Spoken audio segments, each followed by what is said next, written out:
한번 따라서 해보세요. 세상 삶이 무겁거든 주님께 오라.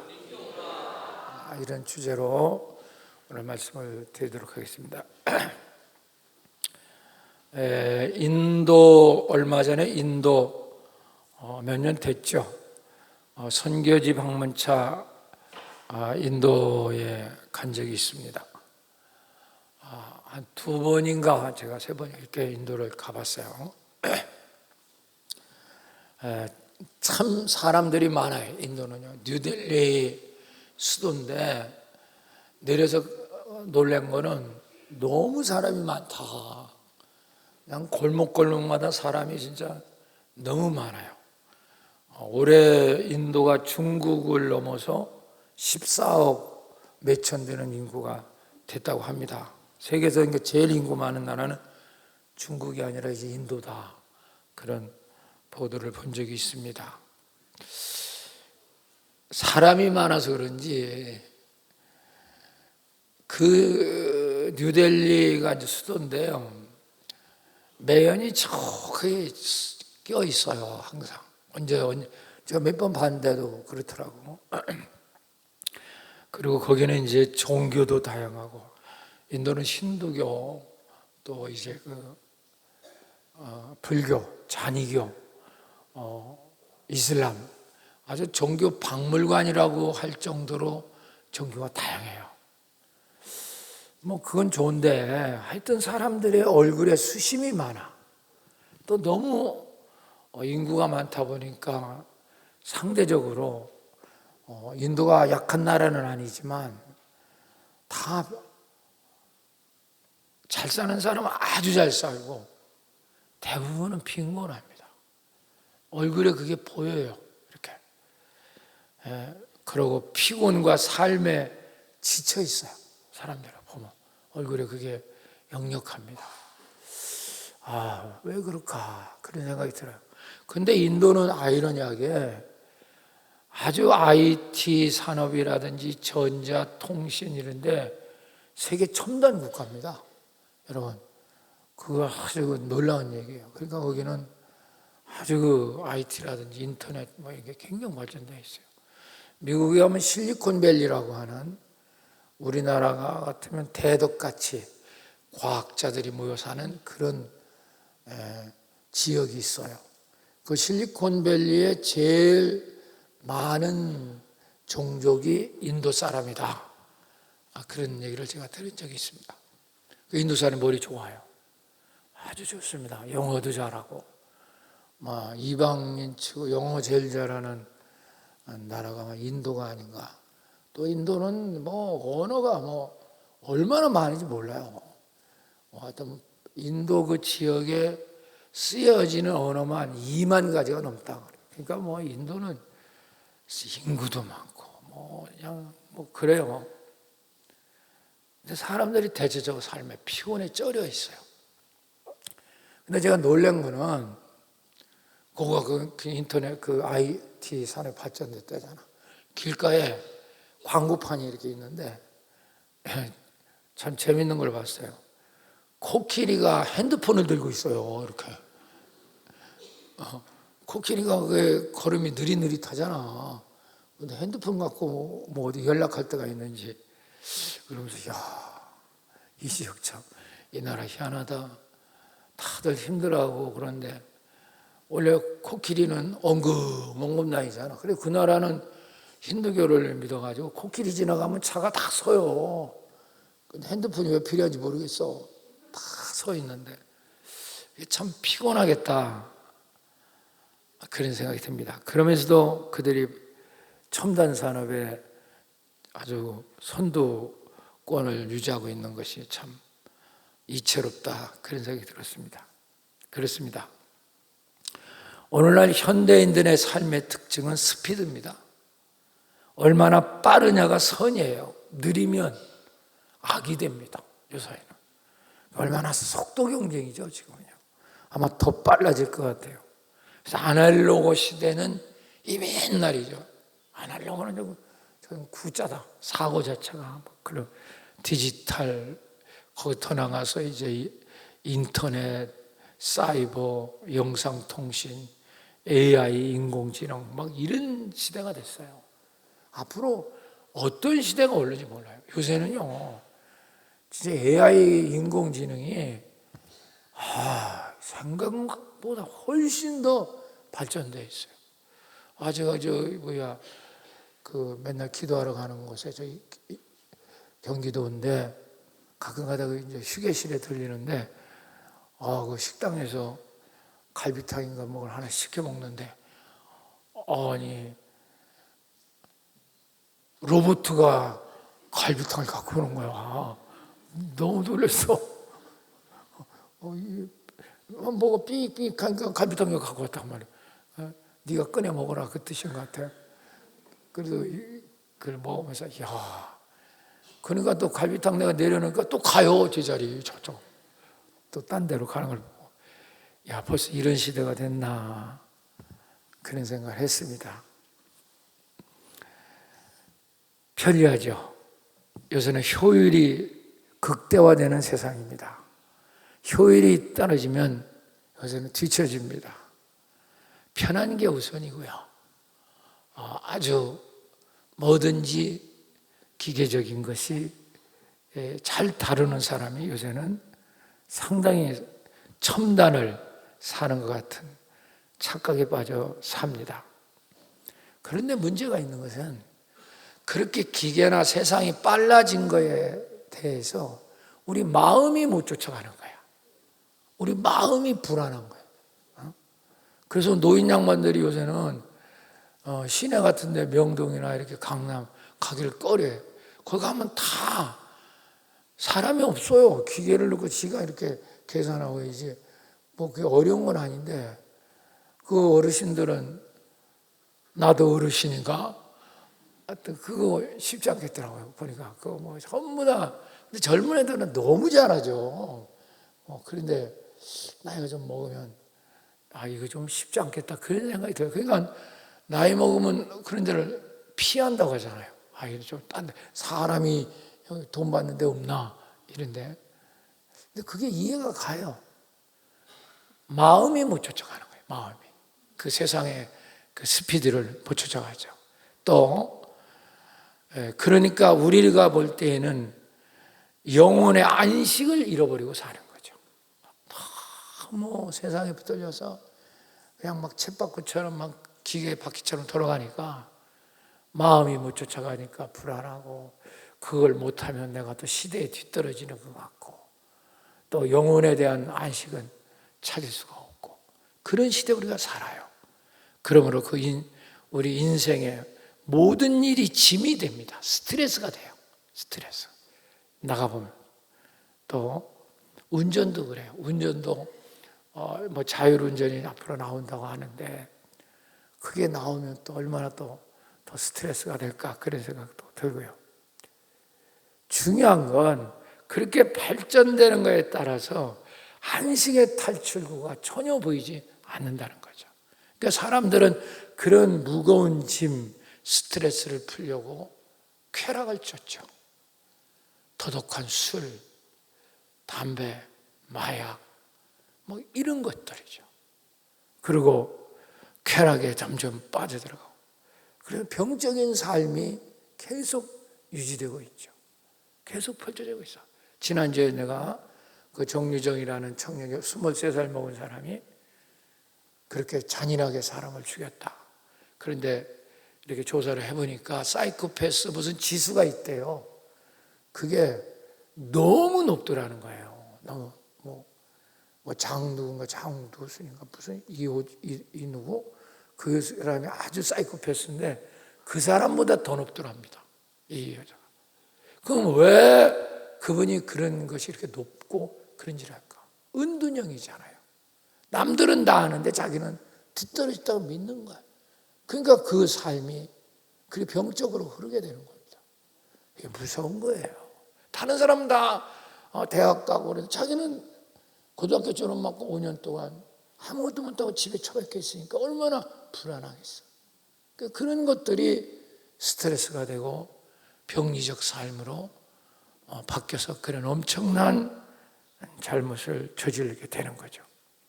프랑스의 세계적인 철학자가 있어요. 에세이 작가인 피에르 쌍소라는 사람이 쓴 책, 느리게 산다는 것의 의미라는 정말 그 베스트셀러가 있어요. 저 책에서 보면 반대로 주장을 합니다. 현대인들의 빠름의 문화가 선이고 느림은 게으름으로 정죄할 수 있으나, 이제 그분이 주장하는 겁니다. 오히려 느림의 삶은 우리 삶을 훨씬 객관적으로 볼 수 있고 깊이 성찰할 수 있기에 삶의 어둠과 허상에서 벗어나게 할 수 있다. 이게 주장이에요. 할렐루야. 상당히 동감 가는 얘기죠. 그러면서 그분이 이런 글을 우리에게 도전합니다. 당신은 아침마다 떠오르는 해를 바라보는 감동을 아는가? 아침에 나가다 보면 해 뜨는 거에 대한 관심 없어. 시간 늦어서 빨리빨리. 해가 그 어둠 속에 떠오르는 그 감동을 당신은 아는가? 그렇게 우리에게 묻고 있어요. 저녁마다 어둠을 맞아들이는 행복을 아는가? 저 어둠이 정말 신비하잖아요. 해가 지면 자연스럽게 어둠이 이렇게 몰려오는 그 신비함, 그 행복감, 이제 나도 쉬어야 되겠다 하는 그런 안도감, 그런 걸 느껴본 적이 있는가? 그렇게 우리에게 묻고 있어요. 또 연못의 어두운 물과 밤이 뒤섞일 때 그것을 느긋이 들여다보면서 조금씩 늙어가는 자기 모습을 비춰본 적이 있는가? 너무 시적이잖아요. 어둠이 섞여 있는 그 물빛에 조금씩 늙어가는 자기 얼굴을 비춰보면서 내 인생이 행복하다, 이렇게 느껴본 적이 있는가? 우리는 연못은 무슨 연못이요, 그냥 빨리 들어가서 자든지 해야지, 이런 우리들의 모습을 보면서 이 피에르 쌍소는 그렇게 우리에게 도전하고 있습니다. 조금씩 늙어가는 아름다움, 그런 걸 느껴본 적이 있냐? 저자는 피에르 쌍소는 현대인의 속도 문화는 결국 안식을 상실하게 할 것이고 그것이 현대병을 촉진할 것이다, 가중시킬 뿐이다 라고 주장하고 있습니다. 그렇습니다. 피에르 쌍소는 철학적 상상력과 작가적 해안으로 우리가 사는 현대인의 삶을 정확하게 분석했고 우리의 병리적인 현상을 예리하게 지적을 했습니다. 그래서 현대인의 삶은 빠름과 편리 속에서 안식을 잃어버리고, 그러므로 그 잃어버린 상실적인 인간성을 잃어버린, 그러므로 삶의 무게가 점점 더 커지므로 현대인들은 다 급하게 현대병에 들어 있게 된다, 이렇게 얘기합니다. 그러므로 구체적으로 지적을 해. 고혈압, 심장마비, 위궤양, 당뇨, 불면증, 강박증, 알코올 중독, 게임 중독, 마약, 성폭, 도착증, 우울증, 치매, 심지어 자살병으로 신음하고, 자살을 병으로 이분은 지정을, 병입니다, 자살도. 남을 죽이는 것도 병이지만 푸틴이 우크라이나 전쟁하면서 수많은 사람을 죽여도 눈 하나 깜빡하냐. 여러분, 그런 병, 그게 병이 아니면 미친 짓이죠. 얼마나 생명 하나하나가 귀중합니까? 어젠가 뉴스에 보니까 브라질 장글에 콜롬비아죠, 경비행기 타고 가다 떨어져가지고 부모는 다 죽고 애들 4명이 40일 만에 살아났어. 그런데 그 애들이 1살짜리가 있어. 1살짜리. 1살. 거기서 돌을 지냈대요, 사실. 그리고 7살인가 8살, 9살 이렇게 되고 하고 1살짜리. 이 4명이 그 큰 애들이 그러니까 7, 8 이런 아이들이 한 살짜리 그 아이를 끌어안고 40일 동안을 버틴 겁니다. 그래서 건져냈거든요. 그러니까 막 국가적인 콜롬비아에서 막 축제를 열고 막 난리를 하는 걸 봤어요. 그게 정상이죠. 수십만 명을 죽이고 이번에도 댐을 깨뜨려가지고 우크라이나에 전 그냥 수십만 명이 사는 농토를 다 물로 수장시켰어요. 그러고도 눈 하나 깜빡 안 해요. 그게 병이지 뭐가 병입니까? 그건 아주 나쁜 사탄적인 병이죠. 전쟁은 병이에요. 자살도 병이에요. 자살도 엄청난 큰 병입니다. 그렇다고 우리나라는 예인가? 우리나라 예 아닙니다. 2022년도 작년 한 해에 보건복지부와 한국생명존중희망재단에서 작년 한 해 통계한 자살 숫자가 13,195명입니다. 하루에 36명씩 자살합니다. OECD 선진 경제국가의 10만 명당 자살률 25.6명으로 15년째 우리나라가 1위입니다. 제일 많이 죽는 나라예요. 10만 명당 25.6명. 이 불명예가 떨어지지 않아요. 우리나라는 지금 경제가 10대국에 들어가니 선진국가에 들어가니 그런 것만 자랑할 줄 알고 빠른만 자랑할 줄 알고 그렇게 못 쫓아와서 죽어가는 사람들에게는 전혀 관심이 없는 거죠. 무엇이 잘못됐는가를 모르고 살고 있어요. 우리 정말 이게 병이에요. 우리만 하면 된다. 사랑하는 여러분, 안타깝죠. 오늘 우리가 이 현대병, 이 스피드병에서 여러분 탈출하는 은혜가 있길 축원합니다. 그러지 않으면 우리 다 죽어요. 제명이 못 삽니다. 여러분 그걸 아셔야 돼요. 그래서 오늘 정말 세상 삶이 무겁거든 주님께 오라. 너무 중요한 말씀. 오늘 이 말씀이 새로운 사람에게도 들릴 수 있기를 축원합니다. 우리 이 시간에 복음송 하나 듣고 제가 설교하겠습니다. 많이 안 들려진 복음송인데요. 굉장히 영적이고 의미가 있습니다. 지그시 눈을 감고 살짝 가사를 보면서 담쟁이라고 하는 복음송을 한번 들어봅시다. 큐.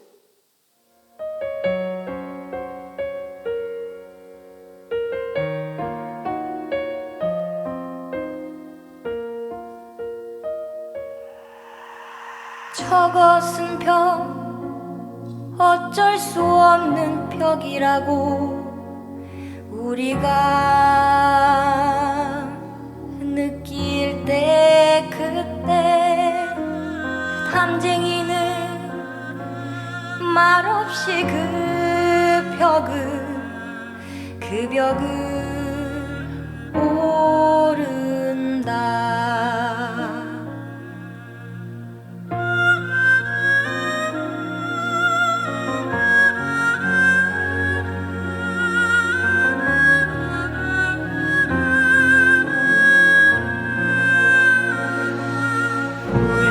방울 없고 씨앗 한 통 살아남을 수 없는 저것은 절망의 벽이라고 느낄 때 담쟁이는 서두르지 않고 앞으로 나간다.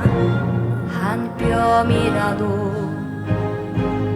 꼭 여럿이 함께 손을 잡고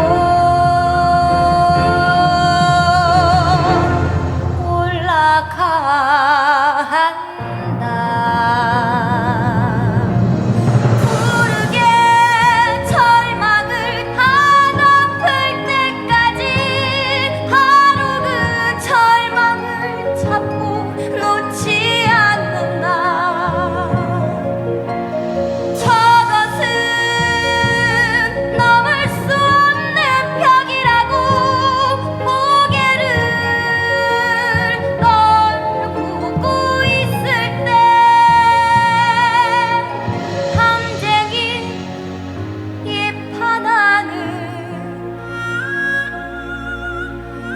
담쟁이 입수 천개를 이끌고 결국 그 벽을 넘는다.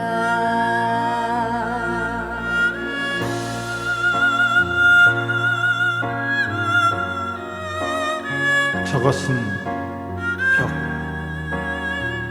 어쩔 수 없는 벽이라고 우리가 느낄 때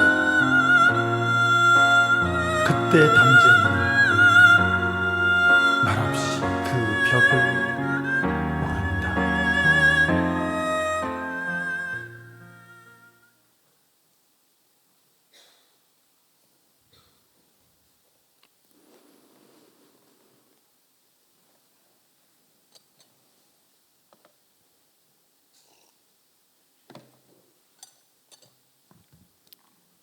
벽. 우리는 살다 보면 정말 도저히 넘을 수 없을 것 같은 벽이 수없이 기다리고 있습니다. 어떻게 저 벽을 넘을 수 있을까? 좌절하고 넘어지고 도저히 나는 이 벽을 넘을 수 없다고 할 때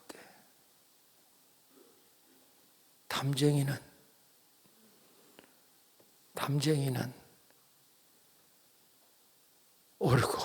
오르고 결국 그 벽을 넘는다. 여러분, 그 담쟁이는 우리 주님이십니다. 그게 생명이 연결되어 있다면 당신은 그 벽을 넘을 겁니다. 그러나 스스로 살겠다 하면 당신은 말라비틀어집니다. 생명이 없거든요. 오늘 이처럼 지치고 힘든 현대인들에게 죽을 것만 같은 이 벽 앞에 나는 어떻게 하는가? 나는 이 벽을 어떻게 하는가? 그때 주님이 오늘 놀라운 말씀으로 우리를 초대합니다. 이 말씀 속에서 여러분, 그 높디 높은 벽을 앞으로도 수없이 올릴 그 벽을 넉넉히 넘고 평강의 안식으로 승리하는 여러분 되시기를 축원합니다. 오늘 본문의 말씀, 수고하고 무거운 짐진 자들아 다 내게로 오라. 내가 너희를 쉬게 하리라. 나는 마음이 온유하고 겸손하니 나의 멍에를 메고 내게 배우라. 그리하면 너희 마음이 쉼을 얻으리니 이는 내 멍에는 쉽고 내 짐은 가벼움이라 하시니라. 할렐루야. 이제 본문을 통해서 담쟁이가 담을 넘듯이 우리가 어떻게 내 앞에 있는 이 절벽을 넘어갈 수 있을까? 오늘 이 말씀의 은혜가 여러분 귀에 들릴 수 있기를 축원합니다. 할렐루야.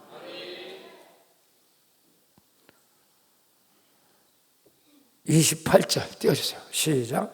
수고하고 무거운 짐진 자들아 다 내게로 내가 너희를 쉬게 하리라. 수고하고 무거운 짐진 자, 세상의 삶, 인생의 짐이 무거운 자가 있으면 다 내게로 와라. 할렐루야. 그리하면 너를 내가 쉬게 하겠다. 이 뜻이 무엇인가를 알아야 돼요. 근데 우리는 주님께 안 나와요. 자꾸만 세상으로 들어갑니다. 그건 담쟁이 넝쿨 중에 잘려진 거예요. 그 말라비틀어지는 건 시간 문제죠. 주님께 나와라. 할렐루야. 그래서 첫 번째입니다. 모든 인생은 세상 짐, 자기 짐이 무겁거든 다 주님께 나와야 돼요. 예가 없어요. 주님을 여러분 만나지 않고는 여러분 어떻게 담을 넘게? 담쟁이가 그 담쟁이 줄기에 그 연약한 가지지만 수많은 잎새지만 붙어있기 때문에 넘잖아요. 죽게 나오지 않으면 담은 못 넘어요. 당신 수명대로 제명에 못 죽어요. 여러분 이걸 하셔야 돼요. 그래서 오늘 우리가 정말 쉼, 안식에 대해서 설교하지만 이건 사느냐 죽느냐의 얘기야. 오늘도 깨닫는 자가 되시기를 축원합니다. 인간은 원래부터 태초에 창조하실 때 두 가지 형태로 살도록 창조되어 있어요. 이걸 잘 아셔야 됩니다. 첫 번째는 하나님 형상대로 그 모양을 따라 살도록 하나님이 창조를 했어요. 26절 여기 나오죠. 하나님이 이르시되 우리 형상을 따라 우리 모양대로 우리가 사람을 만들고 그들로 바다의 물고기와 하늘의 새와 가축과 온 땅에 기는 모든 것을 다스리게 하자 하시고. 두 가지입니다. 펜심 적어보세요. 하나님 형상. 하나님 형상이라는 것은 임하고 되오라고 해서 하나님의 그릇으로 만들어야 돼요. 하나님을 떠나서는 우리는 아무 의미가 없어요. 하나님 그릇이기 때문에 다른 걸 담으면 다 썩는 겁니다. 그런데 저 사람은 하나님이 마음에 하나님을 두길 싫어하니까, 그러니까 저건 썩을 수밖에 없어요. 인생이 그렇게 원래부터 그렇게 설계가 돼 있다니까. 또 모양대로라는 것은 이게 중요해. 형상에 대한 건 내가 자주 설교했어요. 모양대로라는 것은 우리의 삶이 하나님을 나타내는 게 우리 삶이라는 거예요. 나의 삶을 사는 게 아니고 내가 삶을 살아 하나님 도와주세요, 이게 아니고. 이렇게 믿기 때문에 당신은 안 되는 거예요. 우리는 어떤 상황이든지 내가 나의 삶을 사는 게 아니라 모양대로 하나님을 나타내는 게 우리 성도의 삶이야. 아멘. 하나님을 나타낼 때 하나님의 모양이 되는 거잖아요. 당신 속에는 하나님 모양이 안 보여. 당신 모습만 보여. 그러니까 병든 거예요. 우리는 모두 다 얼굴은 다르고 다 나이도 다르고 다 지식 수준도 다 다르지만 나름대로 다 하나님을 나타내는 존재입니다. 그게 그 모양대로 살아가는 거예요. 근데 지 모양대로 살아요. 그러니까 안 되는 거예요, 당신은. 그건 최초에 예수 처음 믿을 때. 그러니까 모든 게 내 삶을 지가 꾸리고 자기를 살으니까 뭐가 되냐? 인생이 무겁죠. 인생이 힘들어요. 병든 다 봐요. 여러분, 그래서 우리는 지금이라도 하나님 형상대로 그 모양대로 살아갈 수 있기를 축원합니다. 근데 우리는 그렇게 안 살아요. 하나님 형상대로 뭐 자기 모양대로 살아요. 자기 삶을 살아요. 그게 죄인지도 모르고. 이건 인간이 최초의 인간 아담의 하와에게 사탄에 속아서 선악과를 따먹고 하나님처럼 되려고, 그리고 스스로 자기가 주인 되어서 제가 하나님을 따라서 살겠다는 거예요. 그러니까 안 되는 거죠. 우리는 하나님을 따라서 사는 게 아니라 주님 안에서 주님이 나를 통해서 살게 하시는 거야. 아멘. 이것이 성도의 삶이에요. 이걸 이해를 못하고 내가 하나님을 쫓아간대요. 내가 예수를 닮는다는 거예요. 그러니까 당신은 죽도 밥도 안 돼. 초창기 때 예수 믿을 때는 뭣도 모르니까 하지만, 그래서 다음 주부터 이게 배워야 돼요. 하나님의 복음, 나라 복음을 떼면 우리 삶이란, 나의 삶은 존재하지 않아요. 하나님 삶만 존재하는 거예요. 그게 눈이 안 열리면 모든 게 침이 돼요. 할렐루야. 그래서 예수님께서 이 땅에 오셔서 우리를 구원시켜 주신 줄로 믿습니다. 여러분, 그래서 죄에 대한 개념이 틀려져야 돼요. 구약에서의 죄는요, 하말티아라는 죄는 하나님의 말씀에서 벗어난 게 죄입니다. 그런데 신약, 새 언약에서는 죄의 개념이 틀려요. 이걸 잘 알아. 받아서 죄의 개념은 하나님과 분리된 게 죄입니다. 그러니까 죄의 개념이, 그러니까 이거를 눈이 안 떠지면 이해를 못 해요. 하나님과 분리된 게 죄예요. 구약은 하나님 말씀대로 안 사는 게 죄지만. 이걸 아셔야 돼요. 그래서 죄를 그렇게 하나님과 떨어져서 독립돼서 내가 알아서 산다. 그러니까 교회도 잘 안 나와요. 주일만 땡치고 모든 건 자기가 알아서 산다는 거예요. 그러니까 다 죄가 돼. 성경은 죄하고 짐이 같은 말이에요. 그래서 죄의 짐, 한번 따라봐. 죄의 짐. 뜻은 틀린데 죄하고 짐은 여러분 평행구절입니다. 죄를 당신이 삶이 힘들다. 나 오늘 사는 게 왜 이렇게 힘들어? 나 사는 게 힘들어. 그러지 않아. 그건 내가 죄를 짓고 있다는 거예요. 다시 말하면 내가 하나님과 떨어져 살고 있다는 겁니다. 그러니까 힘들죠.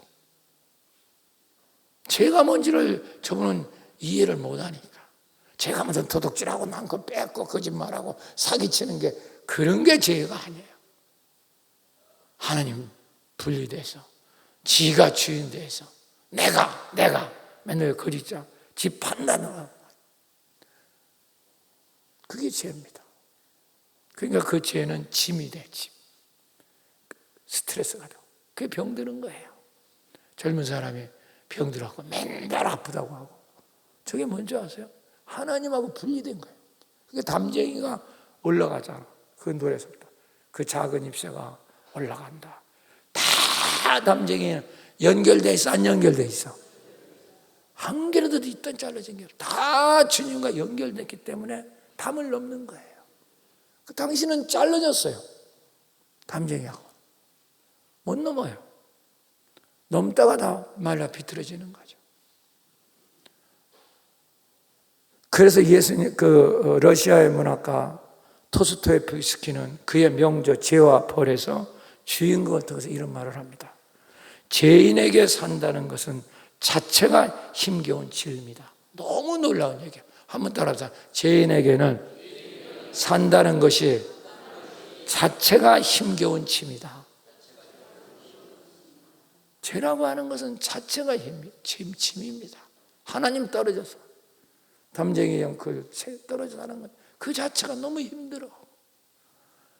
1mm도 못 올라가요. 말라 비틀어져서. 그리고 맨날 어렵대요. 너무 벽이 많대. 우리 집에는 남편도 벽이고 애들도 벽이고 돈이 없는 것도 벽이고 뭐 시어머니도 벽이고 다 벽이래. 생명이 없는 걸 모르고. 그러니까 어렵죠. 그래서 예수님이 그래서 오신 거예요. 떨어진 우리를 하나 시키려고 십자가에 죽으시고 부활하셔서 믿는 자가 성령으로 오셔서 주님과 우리를 하나 만들게 걸 믿으시길 축원합니다. 할렐루야. 그것이 구원이에요. 로마서 6장 23절 죄의 싹은 사망이요 하나님 은사는 그리스도 예수 안에 있는 주 안에 있는 영생이라. 생명을 줘갖고 담쟁이의 생명을 연결시켜주는 것이 주의 성령으로 이루어진 거죠. 그런데 사탄은 오늘 계속 우리를 속여요. 주님하고 연결되는 게 아니고 네가 돈 벌으면 돼. 주님하고 연결되는 게 아니야. 너만 출세하면 돼. 주님하고 연결되는 게 아니야. 집 넓은 거 사면 되는 거예요. 주님하고 연결되는 게 아니야. 네가 알아서 큰일 하면 되는 거예요. 여기에 늘 빠져 살아요. 그러면 안식이 올 줄 알아요. 내가 돈 벌고 높은 자리에 올라가고 그러면 나는 좀 편하고 안식할 수 있을 거다. 엄청난 착각이에요. 당신의 밑바닥은 밑근육이 터졌어요. 물을 안 만져도 소용이 없어. 그래서 에레미야 2장 13절에 내 백성이 두 가지 악을 행하였나니 곧 그들이 생수의 근원되는 나를 버린 것과 하나님하고 떨어진 거예요. 주님하고 떨어진 거예요. 담쟁이 덩굴에 떨어진 거예요. 그거와 자기 스스로 웅덩이를 팠는데 그는 물을 가두지 못한 터진 웅덩이다. 아무리 물을 부어보세요. 당신 엉덩이 안 채워집니다. 지금보다 10배를 돈을 벌어도 당신은 침이야, 침. 아시겠어요? 지금보다 당신이 10배를 승진해도 그 침입니다. 주님하고 떨어졌거든요. 밑구녕이 터졌어요. 거기다 물 갖다 잔뜩 부으면 어떡할 거예요? 다 빠져나가는데. 내가 자주 얘기하는 세계적인 가프 록펠러 얘기를 가끔 합니다. 록펠러는 1939년에서 1839년에서 1937년 산 원래 가난한 집에 태어났어요. 대학도 못 나왔어요. 고등학교 졸업 맞고 아버지가 장사하는 분이라 아버지를 따라서 장사를 했습니다. 진짜 자기는 독한 먹고 수단과 방법을 가리지 않고 돈 버는데 뛰어듭니다. 그래서 돈을 참 많이 벌었어요. 20대에 자수성가했고 30대에 스탠다드라는 석유회사를 차려서 대박이 났어요. 그리고 40대는 철도회사를 이 사람이 인수해서 또 돈을 벌었고 그 후에 50대는요 미국의 국제석유라고 하는 큰 회사를 채워가지고 미국 전체 석유 산업의 90%를 장악하게 됩니다. 그러니까 일대가부가 돼요. 미국에.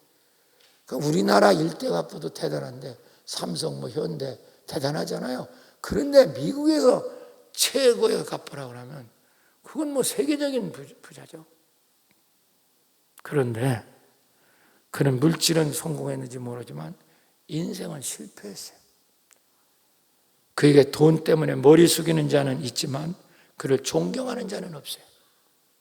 얼마나 잔인하게 돈을 끌고 모았는지. 그래서 누가 기자가 물으면 이제 만족하십니까? 그렇게 물으면 조금 더, 조금만 더, 조금만 기다리세요. 내가 진짜 이렇게 살았어요. 근데 인생에 놀라운 반전이 생깁니다. 50대에 대해서 치명적인 병에 걸려요.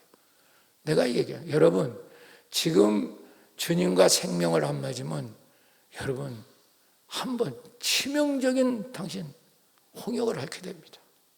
이건 아주 정해져 있는 거예요. 거의. 이걸 이해를 못하고 있어요. 자꾸만 세상으로 돌아치고 있어요. 치명적인 병. 그래서 이분이 불면증, 우울증, 50대요. 아이고 좀 피부가 막 썩어가는 거예요. 돈을 아무리 갖다 줘도 병원에서 불치병입니다. 못 고친다는 거예요. 죽음 앞에 무너지고 맙니다. 이 사람. 돈이 뭐 필요해요? 석유 90% 미국 돈 다 끌고 뭐예요? 못 고친다는데. 완전 무너지는 거예요. 그때 하나님을 찾습니다. 원래 기독교인이었어요. 근데 사업한답시고 한 번도 교회 제대로 다닌 적 없어요. 주일 한 번 제대로 지키지 못해. 한 번도. 주일 한 번 땡 들으면 끝이지. 근데 그것도 제대로 못했어요. 이 사람. 정말 그때 가니까 철저히 해결을 하래. 내가 다시 하나님을 돌아가겠습니다. 한 번만 살려주십시오. 내 인생 모두를 드리겠나이다. 그 눈물 어린 기도. 주일학교 때는 다녔거든요. 그 주일학교가 그렇게 중요한 거예요. 주일학교 때 여러분 그 아이들 교회 다니는 거 너무너무 중요해요. 할렐루야. 타락해도 반드시 주일학교 다니는 사람 돌아오게 돼 있어요. 그게 참 놀라워요. 그래서 우리 주일학교를 귀중히 여겨야 돼요. 지 자식도 교회 안 나오고. 그거 보세요. 걔가 나중에 나오나? 안 나와. 정말 뒤지게 어디서 터져야 인생 끝장 볼 때 그때서 돌아오는 거예요. 너무너무 희생이 크잖아요. 그게 당신 책임이야. 주일학교 때 교회 안 다니고 지만 그냥 달렁달렁 맨날 그냥. 그는 주일학교 때 어머니한테 배운 기도가 생각났고 어머니가 일찍 죽었어요. 그래서 하나님께 이제 병이 고쳐. 진짜 하나님이 은혜로요. 어린아이 살처럼 깨끗하게 고쳐지기 시작했어요. 록펠러는 완전히 사람이 바뀝니다. 그 아주 노랭이 중에 상노랭이, 아주 돈 번 아주 갑질 중에 갑질하는 아주 그 부자, 이 록펠러 말이에요. 이게 정말 돌 던지고 싶은 그런 사람인데 완전히 바뀌어버려요. 그리고 인생의 모토가 달라져. 예전에는 나를 위하여, 돈을 위하여, 그게 자기 모토인데 이제는 하나님을 위하여, 사회를 위하여, 이게 바뀝니다. 그리고 바로 자기 전 재산을 털어서 뉴욕의 리버사이드 처치라고 하는 교회, 저기 보이죠? 굉장히 큽니다. 저도 저기 가봤어요. 정말 전 재산을 들여 저 교회에 칩니다. 그리고 맨 앞에 앉아서 예배를 드려요. 그래서 사람들이 록펠러 예배 드리는 거 구경하려고 관광객이 주일날 교회를 꽉꽉 채웠다는 기록이 있어요. 교회다 그 록펠러 세계적 갑부가 예배 드리는 거예요. 나는 여러분들 예배 드리러 구경하러 오는 사람 2사람만 있어도 좋겠어. 그럼 빨리 전도대상제로 하면 되잖아. 저 사람이 교회 다니는지 안 다니는지. 그리고 미국의 시카고 대학이라는 대학교를 저분이 세웠어요. 제가 저 대학 안에 있는 신학대학교를 나왔거든요. 그래서 저 학교 안에서 제가 이제 거기서 공부를 조금 했거든요. 그래서 잘합니다. 시카고 대학이 얼마만큼 명문이냐? 물론 하버드, 예일 그게 다 명문이지만 저 시카고 대학에 노벨상을 받은 사람이 40-50명이 됩니다. 노벨상 받은 한 사람만 나와도 그 대학은 명문인데 전 40-50명이 여러분 노벨상을 받아요. 저 대학. 그 명문 대학을 자기가 세워요. 자기가. 그리고 수많은 대학교 수많은 거. 그리고 문화예술기관, 장학재단. 그래서 록펠러 재단, 장학재단. 그래서 우리나라 예전에 그 정치하던 사람은 록펠러 재단에서 장학금 안 받은 사람은 거의 없어요. 전 세계 사람을 다 자유민주국가에 장학금 다 줬어요. 자기 돈 다 풀어가지고. 그래서 하셨어요. 그때부터 그는 얼굴이 너무너무 밝아지기 시작하는 거예요. 진짜 평강이 오는 거예요. 할렐루야. 이분은 개척교회, 교회를 짓는데 너무 관심 있어요. 여러분, 교회 짓는데 관심 있으시길 축원합니다. 이번 기록에 보면요, 개척교회, 교회를 세우는데 4,000개 이상의 교회를 세웠다고 그래요. 이건 뭐 상상을 못하죠. 우리 명예전당 하는데 쳐다보지도 않는 사람이 있어요. 저래 가지고 복을 받겠나? 지가 맨날 드리는 예배당.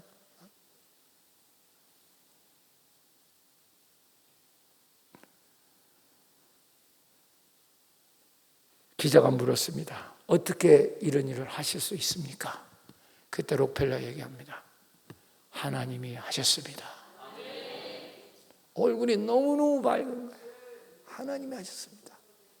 여러분, 그렇게 다 죽는다고 해도 50대 온몸이 피부가 썩어서 다 죽어서 사형 선고 받았던 이 사람이 결국 몇 살까지 살았느냐? 98세까지 살았어. 어떤 기록은 이빨도 하나 상하지 않았다고 나와요. 98세가 됩니다. 얼마나 하나님이 지켜줬는지. 사랑하는 여러분, 그때 그래서 그는 그 속에서 늘 얼굴에 평강과 안식이 그 마음속에 있었습니다. 주님께 나왔거든요. 할렐루야. 주님과 하나 됐거든요. 이제는 록펠러 개인의 일은 없어졌거든요. 주님의 사업이 됐거든요. 오늘도 기적이 일어나시기를 축원합니다. 두 번째입니다. 29절 빨리 갑시다. 시작. 나는 마음이 온유하고 겸손한 나의 멍에를 메고 내게 배우라. 그러면 너희 마음이 쉼을 얻으리. 두 번째입니다. 세상 짐이 무겁거든요. 주님께 나와서 두 가지입니다. 주님의 마음 온유와 겸손을 배우셔야 돼요. 온유와 겸손. 근데 온유와 겸손이 우리가 생각하는 뜻하고는 전혀 달라요. 그래서 복음에 눈이 떠져야 돼요. 다음 주부터 하는 부흥회가 그래서 중요해요. 이 복음에 눈이 떠져야 된다. 그래야 온유와 겸손이라는 걸 압니다. 우리가 생각하는 것과는 전혀 달라요. 그런데 지가 생각하는 뜻으로 해석을 하니까 성경 한 구절도 제대로 해석을 못해. 온유라고 하는 것부터 이제 해봅시다. 주님께 나오면 따라 온유와 겸손은 내가 만들 수 있는 게 아니야. 주님의 성품의 축복입니다. 주님과 하나 되면 흘러 들어오는 거야. 내가 온유하고 내가 겸손한 척해야 소용없어요. 그건 성경에서 말하는 온유와 겸손이 아니에요. 온유라는 말은 헬라어로 무슨 프라우스, 영어로 믹, 젠틀이란 말입니다. 온화하고 흔들리지 않는 마음이요. 한번 따라합시다. 온화하고 흔들리지 않는다. 신사적 마음. 다시 말하면 영적으로 이제 해석하면 이게 중요합니다. 온유는 어떤 환경에 마음과 생각을 빼앗기지 않고, 이게 중요해요. 환경의 마음을 빼앗겨요. 근데 저 사람은 날마다 환경에 누가 뭐라 그러면 그냥 얼굴이 그냥 새뻑 변해버려요. 요만한 소리도 못해요. 왜? 거짓자가 붙잡혀 있거든요. 그러니까 마음에 빼앗기지 않고 주님 안에 들어가서 우주보다 더 큰 주님 마음 안에 거하는 마음이 온유해요. 그럴 때 흔들리지 않아. 환경에 여러분 변화되지 않습니다. 자, 제가 예를 들어 볼게요. 여기 비가 와서 웅덩이에 물이 좀 차 있어. 여기 봐요, 날 봐요. 그럼 웅덩이가 좀 차 있으면 여기 돌멩이 요거만한 거 탁 던지면 물이 튀겨야 안 튀겨요? 튀기면서 막 물이 막 미꾸라지 짧으니까 난리 나잖아, 그치? 자, 그런데 큰 호수나 바다에가 그만한 돌 던지면 물 잘 튀길까 안 튀길까? 출렁거릴까 안 거릴까? 아유, 그것도 몰라. 어려운 얘기도 아니잖아. 뭐 바다 가서 이거만 던져봐. 바위가 빠져도 눈 하나 깜빡하네. 뭘 말합니까? 여러분, 우리는 우리 마음에서 벗어나서 주님의 마음을 들어갈 때, 그 넓은 마음을 우리가 들어갈 때 비로소 환경에 상관없는 마음으로 흔들리지 않는 거죠. 요만한 얘기에 시험 들지 않는 거죠. 물어보세요, 저 사람. 요만한 일에 괜히 삐져서 저거 난리친다니까. 저게 바로 뭐냐? 지 마음속에 갇혀 있는 거죠. 그래서 내가 그게 거짓자로 맨날 가르치고, 마음은 내가 아니다, 생각이 내가 아니다, 맨날 가르치잖아요. 그런데도 그게 무슨 뜻인지를 몰라요. 항상 지 마음속에 갇혀 살아. 그 마음은 그 사람의 감옥입니다. 예수를 믿는 이유를 십자가 복음을 깨달을 이유가 바로 그거예요. 근데 지 마음에 갇혀 살아. 지 마음이 항상 내 생각이나 내 판단이나 이러고 살아요. 저러니까 저거에 뭐 온유라는 게 있을 수가 없죠. 온 동네 시험을 혼자 다 든다니까. 왜? 아니, 미친놈은 짧잖아요. 던져보세요. 물 펠라 불라 이러잖아. 그러니까 온유를 인간이 만들 수 없어. 젠틀을 못 만든다니까.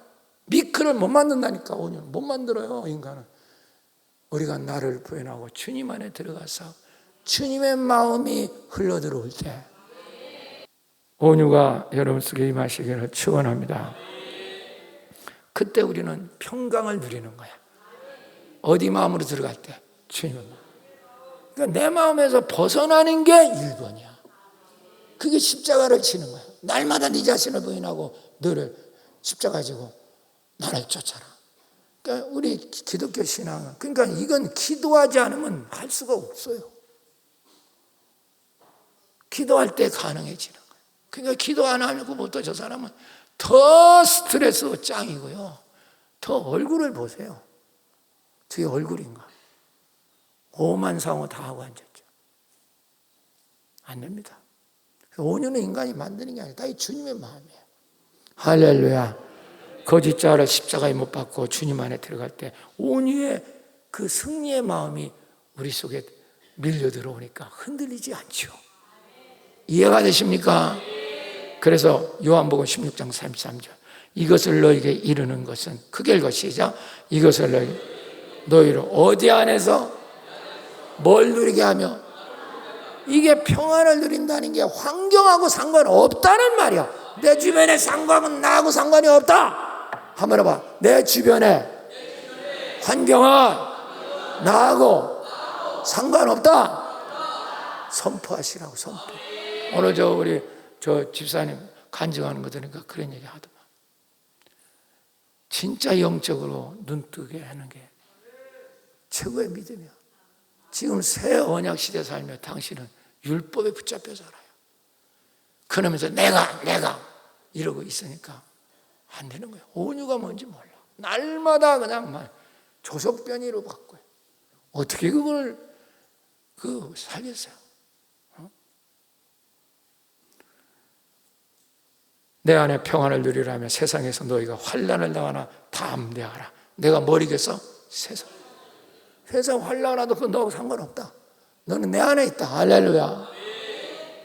아무리 이게 이기는 일. 이때 주님의 마음이 내 속에 흘러 들어와요. 여러분 이 기적을 체험하시길 축원합니다. 모세가 왕자 시절에 자기가 시찰 나가다 자기 나라 사람이 애굽 사람에게 매를 맞고 화가 나니까 그냥 콱 그자 때려서 죽이잖아요. 그게 바로 온유하지 못한 거죠. 뜻은 맞죠. 내가 우리나라 민족을 구하려고. 뜻이 맞는 게 아니에요. 하나님이 원하는 거는 하나님에 의해서 하는 거지 당신 옳다고 하는 대로 하는 게 아니야. 그 모세가 한 건 옳죠. 모세가 기준으로 봐서. 근데 하나님하고는 안 맞아. 코드가 안 맞는다고. 그래서 그는 귀향을 가는 거예요. 미디안에. 지 생각에 맞췄잖아요. 40년 동안 거기서 광야 생활해요. 왕자가 목동으로 호렙산에서 기도하다가 주님을 만나는 거야.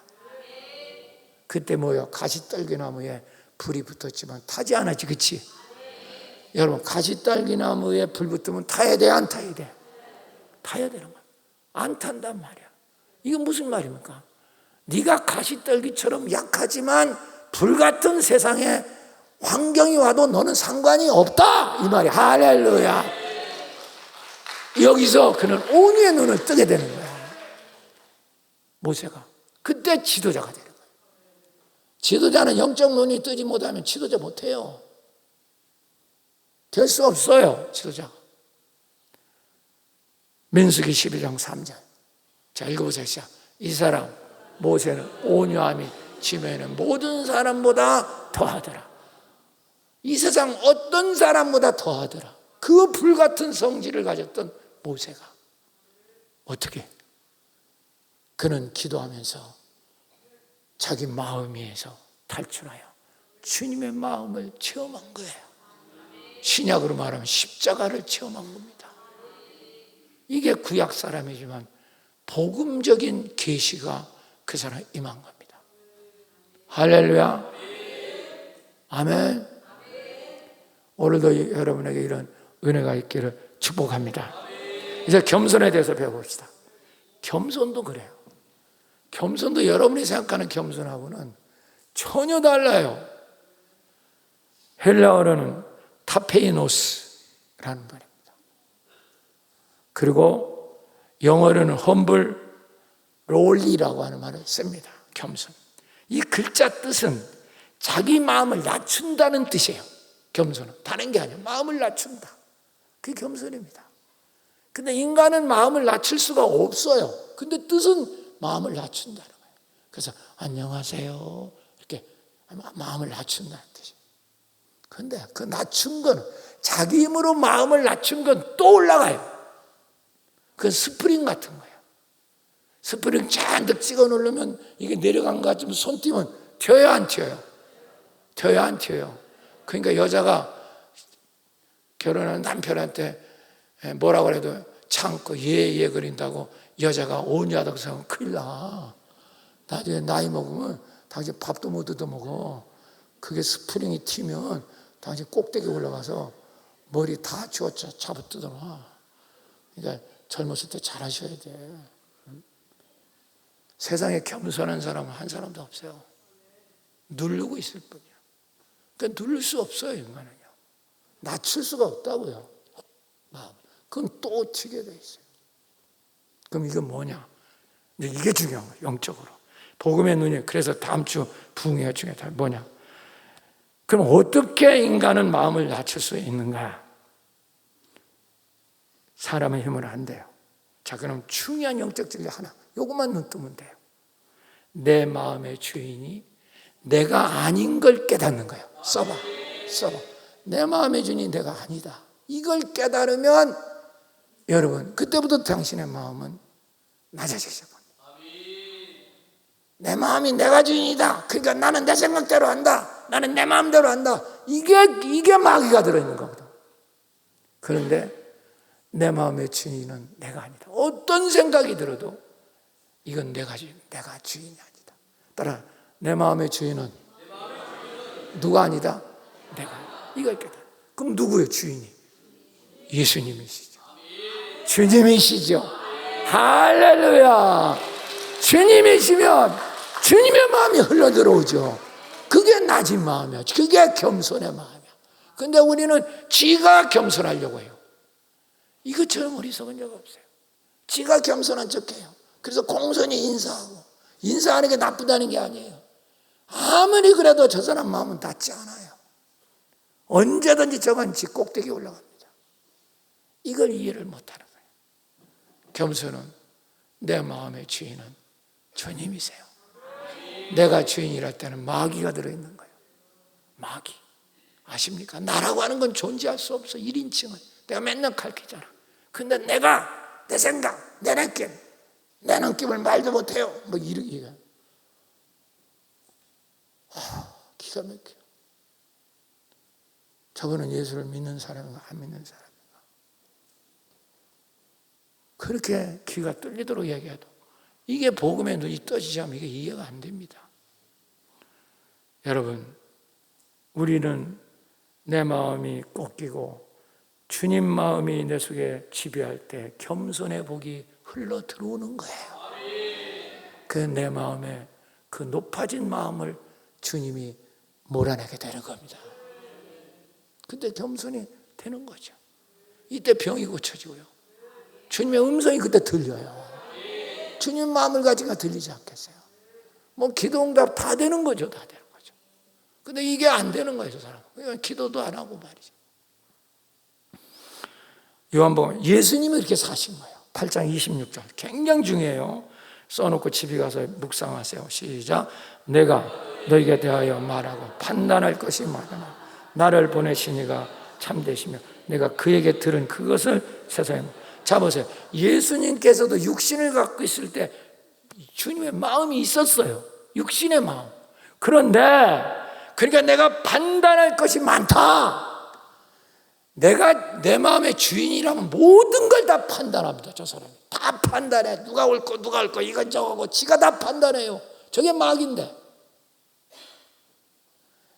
다음 주 부흥회 때 배우지만 여러분이 복음의 눈을 뜨고 주님 안에 들어가면 판단의 기준이 사라져 버려요. 선악이 없어집니다. 이걸 눈을 못 뜨면 아직 복음을 모르는 거예요. 그러니까 이거 뭐야? 내가 너에게 말하고 판단할 게 많다. 이 말은 예수님도 육신의 마음으로 생각할 때는 판단할 게 많다. 그렇게 얘기해요. 그러나 나를 보내시니가 참되시며 아버지 마음이 참되기 때문에 내가 그에게 들은 그것을 세상에 말하노라. 자기 마음에 있는 걸 말해요? 아버지한테 들은 걸 말해요? 빨리 해봐. 자기 마음을 판단해요? 아버지께 들은 것으로 판단해요? 이게 겸손이에요. 이거를 눈을 떠야 돼요. 이게 무슨 말인지 못 알아들으면 정말 한심하다니까. 모든 걸 지 잣대로 다 판단해버려요. 그게 마귀인데. 그게 아직 거짓자예요. 아직 복음의 눈을 못 뜬 겁니다. 사랑하는 여러분, 오늘도 주님께서 말씀하시는 이 진리가 깨달아지시기를 축원합니다. 요셉의 얘기를 조금 해볼게요. 자꾸만 예를 들을 때 눈이 떠져야 돼요. 요셉이 형들에게 억울하게 시기당해서 매 맞고 죽게 생겨서 노예로 팔려가고 억울하게 또 누명져서 지옥에 가고 감옥에 가고 얼마나 마음이 상했겠어요. 이 젊은 사람이. 장장 13년 동안이나 노예살이 종살이를 했어요. 그런데 형들이 나타났어요. 얼마나 한지고 믿겠어요. 죽이고 싶을 거지 않겠어요? 인간적으로 볼 때. 그런데 요셉은 그 자기 마음에서 벗어나 있어요. 할렐루야. 그 겸손이라는 건 정확히 말하면 내 마음에서 벗어난 것을 말하는 거예요. 자기 마음에서 벗어나. 자기 마음에 못 벗어난 게 저기 바로 십자가를 모르는 거예요. 입으로만 짹짹거리죠. 그러니까 창세기 45장 5절 띄워봐요. 시작. 당신들이 나를 이곳에 팔았다고 근심하지 마소서. 한탄하지 마. 자, 이게 사실 요셉의 마음입니까? 하나님 마음입니까? 요셉의 마음은 인간에게 죽이고 싶겠지. 그래 안 그래요? 아무리 형제가 해도 따지고 나를 그럴 수 있죠. 내가 당신의 동생이야. 팔아먹은 노예로 팔아먹은 나야. 그랬을 거죠. 그렇게 얘기 안 해요. 그러면서 한탄하지 마소서. 하나님이 생명을 구원하시려고 나를 당신들보다 먼저 뭐 하셨나? 자, 야곱의 마음이요, 하나님 마음이요. 하나님 마음이잖아요. 저게 겸손이에요. 저기서 구원이 일어나죠. 저게 십자가를 진 거예요. 신약적으로 말하면. 근데 우리는 지가 낮아진 척하고 하고 결국은 다 자기 뜻대로 하고 이러고 있으니까 그게 뭐예요? 거짓 겸손에 빠져서 살고 있는 거죠. 그럼 뭐가 되겠어요? 여러분 복음의 눈이 떠지시기를 축원합니다. 그렇게 주님의 마음, 내 마음에서 벗어날 때 비로소 내 속에 안식이 오는 거예요. 쓰세요. 무거운 짐이라는 건 100% 내 마음 속에서 오는 거예요. 내 마음의 감옥 속에 갇혀서 오는 거예요. 아십니까? 그래서 병드는 거예요. 그래서 당신 제명에 못 살아. 그래서 홍역이 한번 당하는 거예요. 이건 겉으로 착하다고 해서 겸손한 게 아닙니다. 아무 상관이 없어요. 영적 세계에 눈 뜨지 않으면, 복음에 눈 뜨지 않으면. 깨닫는 자가 되시기를 축원합니다. 할렐루야. 그래서 뭐와 무슨 마음을 가져라? 온유와 겸손. 다시 뭐요? 할렐루야. 오늘 사모하시기 바랍니다. 이게 들어오면 당신은 정말 평강이 옵니다. 그 놀라우게 주님의 음성이 들리고요. 당신에게 길이 열려요. 사업에. 직장에 길이 열리고요. 남편의 길이 열리고요. 자식에게 길이 열려요. 당신 마음이라는 지옥에 갇혀있기 때문에 당신에게는 길이 없어. 그러니까 미치도록 힘든 거예요, 인생. 모든 게 다 귀찮고 모든 게 다 적으로 보여. 그러니까 안 되는 거예요. 사랑이라는 건 그림의 떡입니다. 자기도 추스리지 못하는데 누구를 사랑하겠어요? 말이 됩니까? 주님이 내 속에 오시는 줄 믿습니다. 할렐루야. 할렐루야. 마지막 세 번째입니다. 29절 30절. 너무 중요해요. 여러분 집에 가서 지난주에도 얼마나 많은 사람이 유튜브를 들었는지 몰라. 막 1000개가 넘어가고 며칠 가는데 여러분 집에 가서 두 손 오면 계속 들으시기 바랍니다. 할렐루야. 세 번째입니다. 29절 30절. 마지막이에요. 시작. 나는 마음이 온유하고 겸손하니 나의 멍에를 메고 내게 배우라. 그리하면 너희 마음이 쉼을 얻으니 이는 내 멍에는 쉽고 내 짐은 가벼워. 자, 내가 무슨 마음 배우랬어 지금? 근데 조건이 하나 있어. 오늘 그겁니다. 세 번째가. 마지막 세 번째가 주님과 함께 멍에를 지는 삶을 살 때 온유와 겸손을 배우게 되고, 그건 반드시 그렇게 되고, 모든 일이 내 일이 아니라 주님의 일이 돼요. 이때부터 안식이 오는 거예요. 당신은 당신의 일을 하기 때문에 짐이 되는 겁니다. 맨날 내가 얼마나 힘든 줄 아느냐고, 내가 집에서 노는 줄 아느냐고, 나도 집에서 빨래하고 청소하고 너무너무 힘들다고. 남편은, 야, 네 남편은 바깥에서 뼈가 부러지도록 일한다. 여자는 나는 허리가 부러지도록 나는 엎으려 있다. 답이 없어요. 답이 없다고요. 여러분, 주님의 멍에를 치시길 바랍니다. 그런데 교회를 점점 등지려고 그래요. 멍에를 안 져. 저 사람. 멍에를 안 지기 때문에 보통 일이 아니에요. 그러니까 모든 것이 힘들어요. 모든 일이. 주님과 멍에를 같이 앉으니까. 이게 기독교의 아이러니한 진리입니다. 우리 볼 때 멍에를 진다면 가벼운 게 아니라 무겁지. 그래야 안 그래요? 아니, 그래야 안 그래요? 멍에 민다는 건 무겁잖아요. 근데 여기는 멍에를 져야 쉼이 온다는 거야. 내지뭐 이게 뭐예요? 이런 아이러니가 어디 있냐고. 역설적인 패러독스한 진리가 기독교잖아요. 그걸 내가 지금 설명할 테니까. 이게 눈 떠지면 기독교가 눈 떠지는 거야. 십자가가 눈 떠지는 거야. 잘 보세요. 예수님께서 이 설교를 할 때는 중동의 문화를 보고 설교를 한 거예요. 중동 지역은 소들이 이렇게 2마리, 3마리 이렇게 앞에서 끌고 가고 여기다 이렇게 멍에를 다죠. 우리도 시골에서 봤죠. 그렇죠? 소 2마리 이렇게 미고 할 때 이렇게 어깨 미는 거 있잖아. 우리도 멍에라고 하는지 하여튼 모르겠는데 하여튼 이름이 뭔지. 지금도 아마 시골에 아주 산골에 들어가면 지금도 아마 소 모는 데 있을 거예요. 그래야 안 그래요? 그래서 힘들게 소 2마리 이렇게 멍에다 해서 끌고 가잖아요. 그게 멍에입니다. 근데 예수님께서 여기서 볼 때는 뭐냐면 어미소하고 새끼소가 멍에를 맸다고 본 거야. 뭐하고? 자, 그러면 어미소하고 새끼소가 멍에를 맸다면 그 멍에는 새끼소에게 얹혀 있을까요? 어미소에 멈춰 있을까요? 크기가 다르잖아. 새끼는 그냥 걸쳐 있는 거고 멍에는 어미가 다 지은 거 아니야. 그치? 오히려 새끼는 멍에 매는 게 훨씬 좋아. 가면서 어미 젖을 먹거든요. 할렐루야. 여러분 이걸 본 거예요. 그래서 멍에를 칠 때 네가 쉴 수 있다 이렇게 되는 거예요. 믿습니까? 그러면 결코 그 땅을 메고 김을 메는 일은 어미가 주도적으로 합니까? 새끼가 주도적으로 합니까? 새끼는 관심도 없어. 그래 안 그래요? 쫓아가면서 젖바느라고 정신 없어. 여러분, 우리가 주님을 진짜 하나가 되면 이제부터 우리는 내일이 없어지는 거야. 주님의 일이 되는 겁니다. 일상이 모두 주님의 일이 되는 거예요. 학교를 간다. 그거 주님이 가시는 거예요. 나를 통해. 그러니까 주여 내 일을 도와주십시오. 내가 그러면 하고 헌금만 이게 아니란 말이야. 당신은 아직 복음의 복자도 몰라.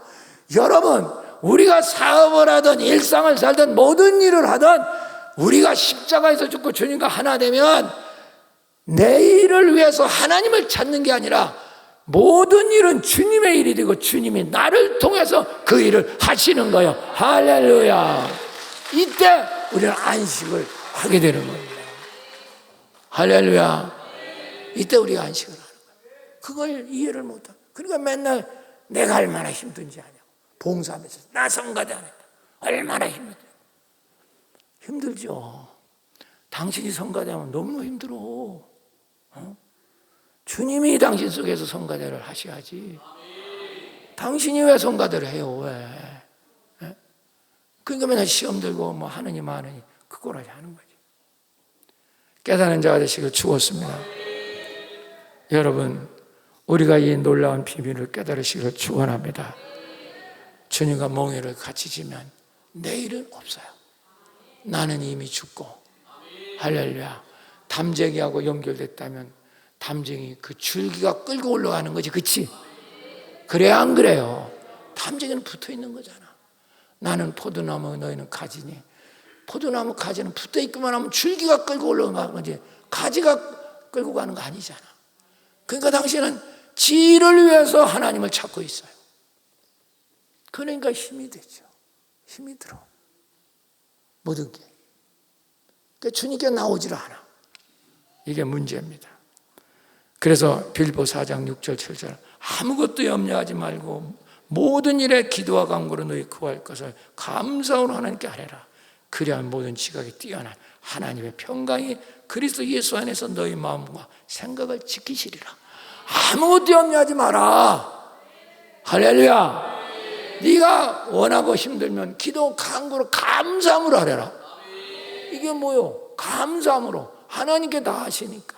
그리하면 지각이 높으신 하나님께서 하나님의 평가오는 이 생각과 마음을 지켜주시리라. 그러니까 안식이 오지요. 믿습니까? 할렐루야. 모세도 처음에는 이 비밀을 몰랐기 때문에 200만을 이끌고 가면서 너무 힘든 거예요. 그때 하나님 앞에 막 짜증을 부립니다. 아이, 왜 나한테 이렇게 큰 짐을 지어서 힘들게 하냐고. 민수기 11장 11절 띄워주세요. 시작. 모세가 어찌하여 주께서 종을 괴롭게 하시나이까? 어찌하여 내게 주의 목전에서 은혜를 잊게 아니하시고 이 모든 백성을 나에게 맡기사 내가 그 짐을 지게 하였나?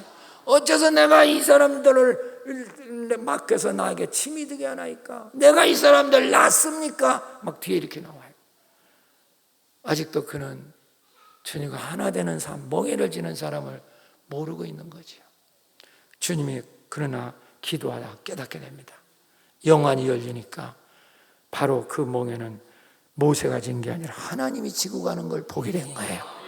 출애굽기 33장 14절 띄워주세요. 시작. 여호와께서 이르시되 내가 친히 가리라. 내가 너를 쉬리라.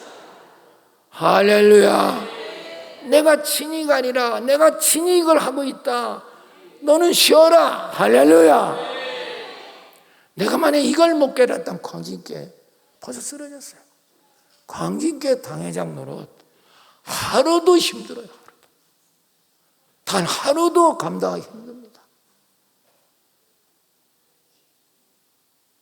장로님들 아시는가 모르겠어요. 내가 말을 다 안 해서 그렇지. 하루 버티기도 힘들어요.